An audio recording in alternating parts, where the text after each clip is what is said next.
I really didn't want to make this video, but I think I have to since I've been thinking about this for like a few months now, and I can't just stop thinking about it genuinely. Because sometimes people say they think about something a lot, but I think about this every time I do this, which I mean designing anything with Lego, which is my passion. And this is my last video for the year, and I didn't think it would be this one, but I haven't been using my time well. I enjoy designing, but the reward is pretty minuscule for the effort and design process I do. And sometimes, even when I go for the payment, they're hesitant to pay me. My designs are top tier, I think the best out there, since no one else has done what I did. Not to be cocky about myself, but sometimes you have to value yourself in time and talent, which I do. Initially I saw this post by Minifig Madness saying help wanted, about August of 2020, and I was like, wow, this is amazing. I'm actually gonna make a set. I was aware I'm talented with designing Lego and every other creative outlet out there, with sculpting, painting, drawing, I do it all. So come clean, not throwing anyone under the bus, but this is just the reality. The UTAT took 2 months to design. At the time I was new to designing for people, so I had no precedent and had nothing to go off of. I'd ask for $150 and a figure from Minifig Madness, which in total came out to $180. That said, that's how I grew a little bit from them. It wasn't from them, it was my work, so I deserved it, but it took me 2 months, off and on, for a while. Then I've been contacted by this guy called One Stud. He seems like a fine guy, but he asked me to design this Vener class Star Destroyer at a small scale. So that took about 2 months to do, but it was just genuinely stressful and horrible designing it. And at the end, I didn't know if I was gonna get paid or not. And remember, this is like 3 hours every day for like a month and a half. Some breaks in between because you get burnt out after a while. So I did that for $250.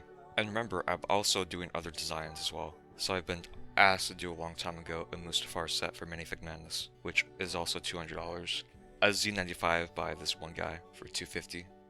And I also did a ATRT and Bark Speeder for One Stud for $75. And the thing about One Stud, he's very persistent and you have to say what you want, otherwise he just walks on you. Because a few weeks ago when I designed the ATRT and Bark Speeder, I finished it within a week, and then he'd say, I'm gonna pay you half now, and then the rest when I release it, which is next year, and that's unacceptable. Well, that was the second time he genuinely pissed me off. The first time was when I was designing the Venator. I had to take some time off from the set because I was working on school. I'm currently doing that now. So on October 6, 2020, Onestead said, just doing my weekly checkup, how's it going? And I replied, sorry, I've been focused on school now. And a few days later, he just said, just gonna ask you one more time if you have any pics of the design to this point because I'm really like to release it in October. So within a few days, just remember I had maybe not worked on it for 2 weeks or something because of school. And I clearly stated that I was working on school. And he pretty much threatened me to work on the design. And I still haven't forgot about that. And remember, within the last month of designing it, I just kind of felt like he was harassing me, knowing every single minute detail about it, but in a kind way, because he was just curious on the set. But it was just every single time I did something, change that, change it, it has to be cheaper, it has to be cheaper, send me the file, it has to be cheaper, make it cheaper, make interior, do this, change that. And he would change his mind all the time, and it's just really annoying. I don't dislike the guy, but very stressful working for him.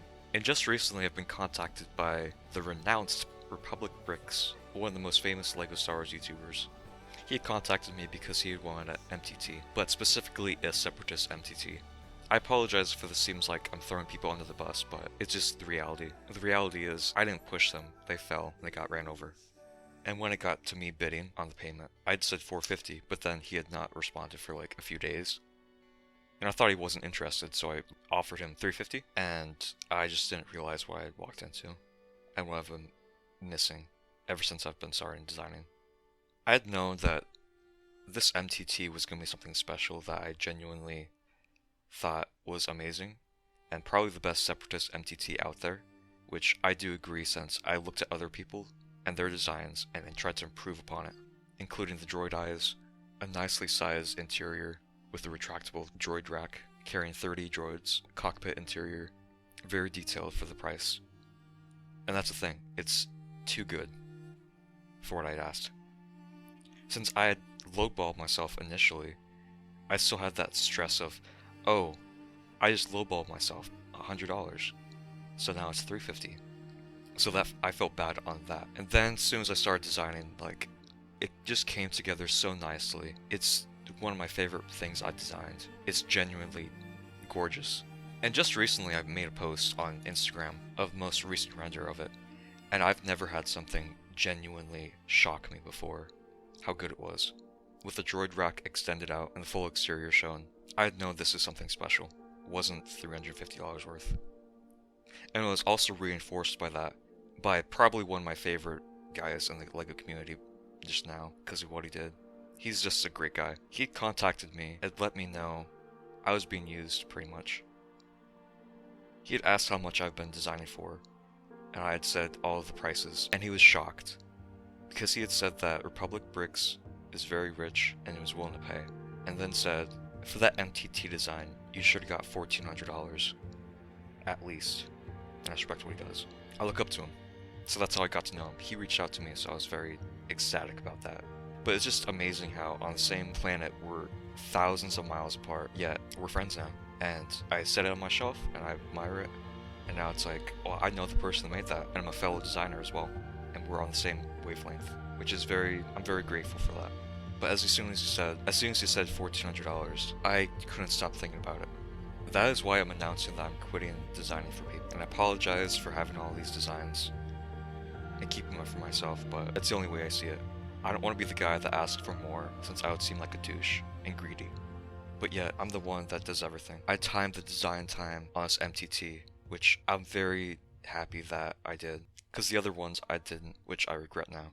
It was about 16 hours from around December 10th to December 30th, which, it doesn't seem like that much time. What I've done in that time is valuable, and it's not some minimum wage stuff. If I wanted to have a minimum wage job, I would just go work at a gas station, pump gas, and sit there. Not to discredit gas pumpers or anything, but it's just not a fulfilling job. Back to the MTT.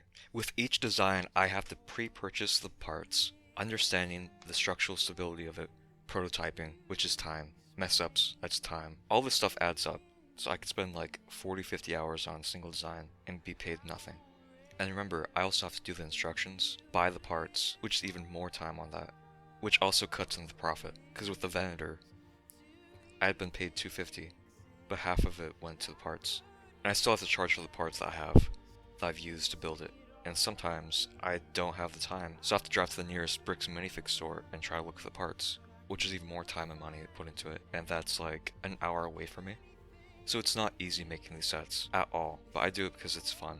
But understanding that I've been doing all this for nothing is very disheartening, and prevents me from further enjoying designing anything, knowing that I'm getting paid nothing. All the other sets on the list I have to do. Every second of designing, I couldn't help but think, what am I doing with my life? I'm giving away my time to people that are just gonna make money off of it. Might as well just have an ordinary job, more fulfilling, get to talk to people, see people, not just stare at a screen. That's why I quit designing for people. And I have not announced this to anyone else besides this YouTube video. Not One Stud, not Republic Bricks, not Minifig Madness, so they have to find other people to design it, because I'm keeping my designs.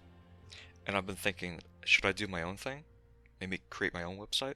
Just put my stuff on Dave's Customs? But I'm not sure. I'm not sure anymore. Hopefully, those guys can still respect me as a designer and don't despise what I did. Or blacklist me, whatever. I don't really care. Or like block me or something. I'm not sure. But it's worth it just to quit. Probably for now on, I'm just gonna do my own thing. Because that's all it is now. It's just for fun. Cut out the middleman. Since I'm technically doing everything, all they do is just buy the parts and put it together in little plastic bags. Also, another thing that I want to talk about regarding Republic Bricks and designing for him. This is a little tangent. I just couldn't stop thinking about this as well. So I'm an avid watcher of M&R Productions, as everyone else is, I'm assuming. But on December 18th, he posted a video called Custom LEGO Star Wars Republic Dropship with ATOT, Republic Bricks. And he starts off the video by showing off these plastic bags full of Lego, and only crediting Republic Bricks. And that's how my set's gonna be resorted to. The time and effort I put into it is just gonna be put in plastic bags. At least with One Stud and Minifig Madness, I had a custom box printed out, professional, nice Ziploc bags, handcrafted, which I genuinely want for my sets, because that's what they are. If it's just going to come down to the MTT being in a Walmart plastic bag, credited only to Republic Bricks, I know he's going to credit me. But people are gonna remember it's only Republic Bricks MTT, not Tony Hardy's MTT, since I designed it, and he would probably sell it for $500 or $600. I can't see my time and effort put into nothing. I apologize for letting them down, but that's how it is. What is, in essence, taking advantage of people, especially Republic Bricks. How I said 350. He's a businessman, but he accepted it. He wasn't like, oh, that's too little. I offer a lot more for my prices. I understand why he didn't say that. Understanding what I could have got for what I did is just so disheartening. Apologize for the long video. Maybe not that many people are going to watch it, but I just want to get it out there. And thank you for listening to my discussion. But have a great day and see you next time.